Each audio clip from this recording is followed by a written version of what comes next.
Bienvenue. Aujourd'hui, on va se pencher sur un document diagnostic assez intéressant de DJ Apricay. L'idée, c'est de voir comment évaluer sa stratégie business en ligne.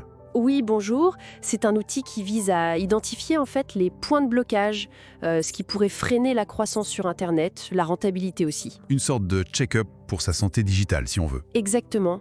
La source utilise une série de questions, assez précises d'ailleurs, pour vraiment passer au crible toute la présence en ligne. C'est une démarche d'auto-évaluation, donc. Important pour voir où on en est, où ça coince peut-être. Tout à fait, pour déceler les failles qu'on ne voit pas forcément au quotidien. Alors, décortiquons ça.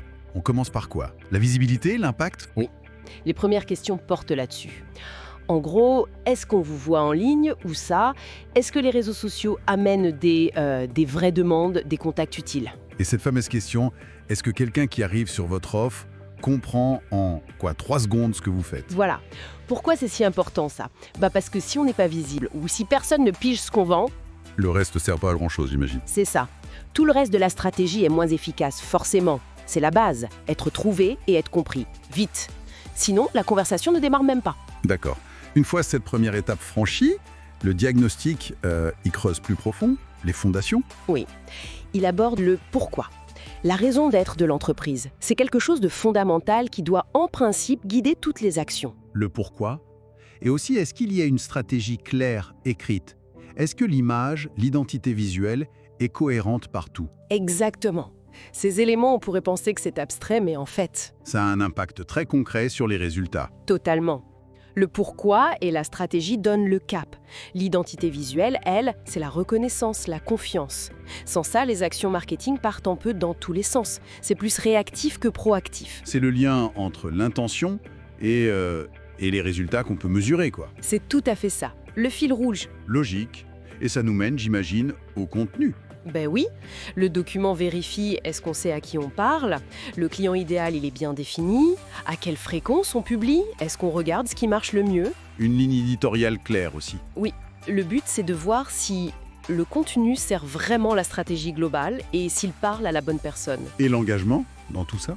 Justement, est-ce qu'on fait des campagnes ciblées, on mesure le taux d'interaction et un point souvent négligé, est-ce qu'on adapte les messages à chaque réseau social? Ah, ça c'est intéressant. Ou est-ce qu'on fait juste du copier-coller partout? Voilà.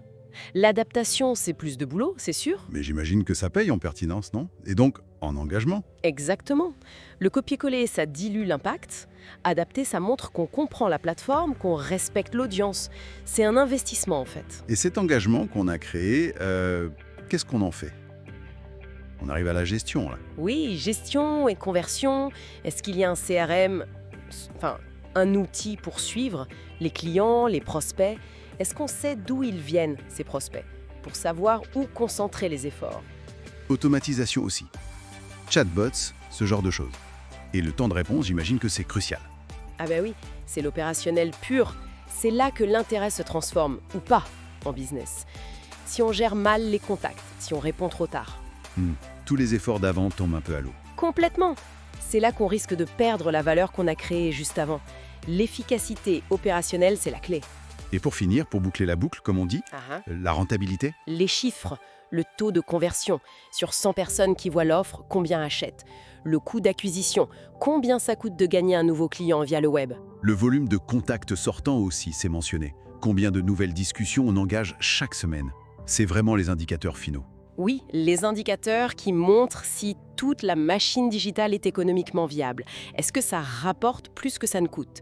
C'est la question du ROI, le retour sur investissement. Donc, en résumé, ce diagnostic, il propose vraiment une vision d'ensemble, à 360 degrés. De la stratégie pure jusqu'au chiffre de rentabilité. Oui, en passant par le contenu, l'engagement, la gestion, c'est une approche très systémique qui permet de voir la chaîne complète. L'intérêt, c'est d'avoir une méthode pour mettre le doigt sur ce qui va ou ce qui ne va pas. C'est ça, c'est exactement ça.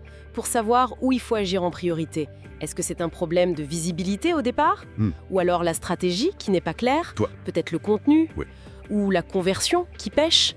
Ou même la mesure? Ça permet de cibler. Voilà, pour un impact maximal. D'ailleurs, La source DJ Africaille mentionne qu'il propose un coup de main pour ça, non? Un diagnostic gratuit ou un mini-coaching? Oui, c'est indiqué, pour ceux qui voudraient aller plus loin et avoir une analyse vraiment personnalisée de leur cas. Bon, et pour terminer, une petite question pour la route, inspirée par tout ça. Ah oui? Si on devait choisir une seule question de tout ce diagnostic, la question la plus cruciale à régler tout de suite pour débloquer la croissance en ligne, ça serait laquelle, à votre avis? Et pourquoi? Bonne question.